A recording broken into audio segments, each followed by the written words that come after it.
સૌરાષ્ટ્ર યુનિવર્સિટીની દિવાલ અંગે જે વિવાદ ઊભો થયો છે તેને લઈ રાજકોટ મહાનગરપાલિકાએ પણ સ્પષ્ટતા કરતા જણાવ્યું છે કે ટાઉન પ્લાનિંગ મુજબ જે તે જગ્યાની ફાળવણી બિલ્ડરને થયેલી છે। ત્યારે આ નિવેદન બાદ પણ સૌરાષ્ટ્ર યુનિવર્સિટીના incharge vice chancellor doctor Kamal ડોડિયાએ જણાવ્યું હતું કે યુનિવર્સિટી દ્વારા આગામી દિવસોમાં જે જમીન બાબતના પુરાવા છે તે રાજકોટ મહાનગરપાલિકાને સોંપવામાં આવશે।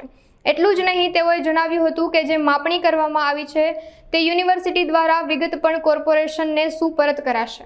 હવે અમારી પાસે જે માહિતી માપણીને કરેલી છે આ વિવાદ થયો એના પછીની એ બધા જ પુરાવો છે અને અમને જે મ્યુનિસિપલ કમિશનર સાહેબ તરફથી જે મળેલો છે એની બાબતમાં અમે આજકાલમાં અંદર જવાબ આપી દેવાના છે। અમારે પ્રશ્ન માત્ર મ્યુનિસિપલ ઓફિસ અને યુનિવર્સિટી વચ્ચેનો વિવાદ છે।